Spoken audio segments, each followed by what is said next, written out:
الرحیم السلام علیکم عزیز طلبہ، آج ہم سورۃ احزاب کا رکوع نمبر 8 جو آپ کی کتاب کے صفحہ نمبر 42 پر موجود ہے اس کو پڑھیں اور سمجھیں گے۔ اس رکوع میں آیت نمبر 59 سے لے کر 68 تک آیات موجود ہے۔ شروع کرتے ہیں۔ بسم اللہ الرحمن الرحیم۔ یا ایہا النبی، اے نبی پاک صلی اللہ علیہ وآلہ وسلم، کل کہہ دیجئے یعنی فرما دیجئے، اللہ اپنے حبیب کو حکم دے رہا ہے کہ آپ یہ پیغام پہنچا دیں، لِأَزْوَاجِكَ اپنی بیویوں کو، وَبَنَاتِكَ اور اپنی بیٹیوں کو، وَنِسَاءَ اور عورتوں کو، المؤمنین مومن یعنی تمام مومن عورتوں اپنی بیویوں اور اپنی بیٹیوں کو کہہ دیجئے، یدنینا ڈال لیا کرو یعنی لٹکا لیا کرو، علیہن اپنے منہ پر یعنی اپنے اوپر، من جلابیبہن اور اپنی بڑی چادریں، ذالکا یہ بات، ادنا زیادہ قریب ہے، زیادہ بہتر ہے، ان کہ یعرفنا ان کی شناخت ہو جائے یعنی وہ پہچانی جائیں، فلا تو نہ یعنی پس نہ، یؤذین انہیں ایذا دی جائے یعنی انہیں تکلیف دی جائے، وکانا اور ہے اللہ غفوراً بخشنے والا، رحیمہ مہربان۔ اللہ تعالیٰ فرماتا ہے،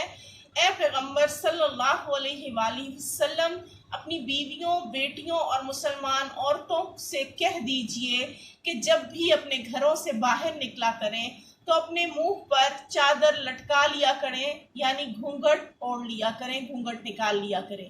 یہ بات ان کے لیے موجب شناخت یعنی شناخت کا آئیڈینٹیفیکیشن کا باعث ہوگی، یعنی ان کے لیے آئیڈینٹیفیکیشن کا کام کرے گی، اور انہیں کوئی کافر تو انہیں کوئی ایذا نہ دے سکے گا، کوئی بھی انہیں چھیڑ نہیں سکے گا، اور خدا بخشنے والا مہربان ہے۔ اس آیت کی شان نزول میں سب سے پہلے یہ بات کہ زمانہ جاہلیت میں جو رواج تھا کہ جو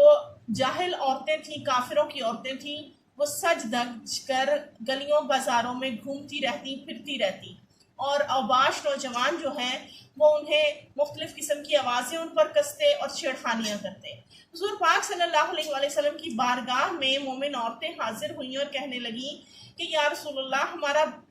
ضرورت کے تحت بھی باہر نکلا اور دھوبر ہوا ہے، تو ہم جو ہے کیا کریں؟ اس موقع پر یہ آیت مبارکہ نازل ہوئی، اور آیت مبارکہ کے نازل ہونے سے پہلے آپ صلی اللہ علیہ وآلہ وسلم نے کافر و باش نوجوانوں کو بلایا اور کہا کہ تم لوگ ایسا کیوں کرتے ہو؟ وہ کہنے لگے کہ ہمیں کیسے پتہ چلے کہ یہ مومن عورت ہے، مدینہ کے جو اوباش نوجوان ہے، ہمیں کس طرح پہچان ہو؟ ہمارے لیے تو ساری عورتیں جو ہیں وہ دیکھنے سے تو پتہ نہیں چلتا کہ کون مومن عورت ہے، تو ہمیں پہچان ہی نہیں۔ تو یہ آیت مبارکہ نازل ہوئی اور اس میں اللہ نے اپنے حبیب کو حکم دے دیا، فرما دیا کہ آپ اپنی بیویوں، بیٹیوں اور تمام مومن عورتوں کو کہہ دیں کہ جب بھی وہ اپنے گھروں سے نکلا کریں تو اپنے اوپر بڑی چادر ڈال لیا کریں، تاکہ ان کا منہ جو ہے وہ اس حد تک صرف ہو کہ آنکھیں جو ہے وہ واضح ہوں، تاکہ انہیں رستے کی شناخت ہو جائے۔ اس طرح انہیں کافر اوباش نوجوان جو ہیں وہ ایذا نہیں دیں گے، اور اللہ تعالیٰ جو ہے وہ خوب بخشنے والا اور رحیم ہے۔ آیت مبارکہ کا جو شان نزول ایک اور ہے وہ یہ ہے کہ اس آیت کے ذریعے تمام مومنات کے لیے پردے کا حکم واضح طور پر آ گیا۔ جلابیب جلبابن کی جمع ہے۔ اس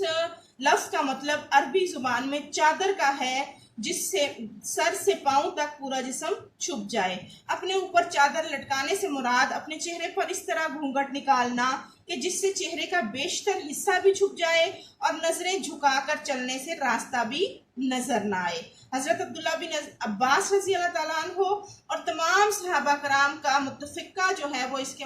آیت کے مفہوم کے بارے میں جو ہے اب ان کا خیال ہے کہ اللہ تعالیٰ نے اس آیت میں عورتوں کو واضح طور پر پردے کا حکم دے دیا کہ جب بھی وہ کسی کام سے، اول تو گھر میں ٹھہری رہیں، اور اگر کسی کام سے باہر نکلا کریں تو اپنی چادروں کے پلوؤں کو اپنے اوپر اس طرح ڈال لیں کہ صرف آنکھیں کھلی رہیں۔ یہ پردے، اس سے معلوم ہو جائے گا کہ یہ خاندانی اور شریف گھرانے سے تعلق رکھنے والی عورتیں ہیں، اور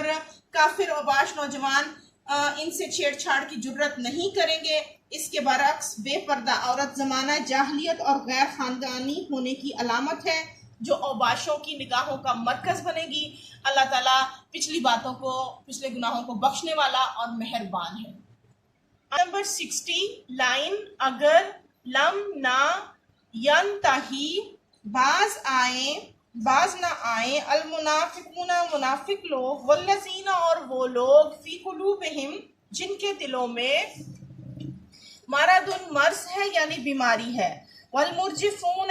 اور جھوٹی خبریں اڑانے والے۔ یا آپ کے الفاظ معنی میں بھی بعض اوقات یہ لفظ پوچھ لیا جاتا ہے کہ المرجفون کا معنی کیا ہے؟ اس کا معنی ہے بری بری خبریں اڑانے والے۔ فی المدینتی مدینہ میں، مدینہ کا لفظی معنی شہر کا ہے اور یہ مدینہ منورہ کے لیے بھی استعمال ہوتا ہے۔ لا نغرینکم تو ہم تم کو پیچھے لگا دیں گے، بہم ان کے، ثم پھر لا یجاورونکا وہ تمہارے پڑوس میں نہ رہ سکیں گے، فیہا اس میں، الا مگر، قلیلا کم یعنی تھوڑے عرصے کے لیے۔ اللہ فرماتا ہے کہ اگر منافق اور وہ لوگ جن کے دلوں میں مرض یعنی بیماری ہے، وہ جو مدینے کے شہر میں بری بری خبریں اڑایا کرتے ہیں، اپنے کردار سے باز نہ آئیں تو ہم تم کو ان کے پیچھے لگا دیں گے اور پھر وہاں تمہارے پڑوس میں نہ رہ سکیں گے مگر تھوڑے دن۔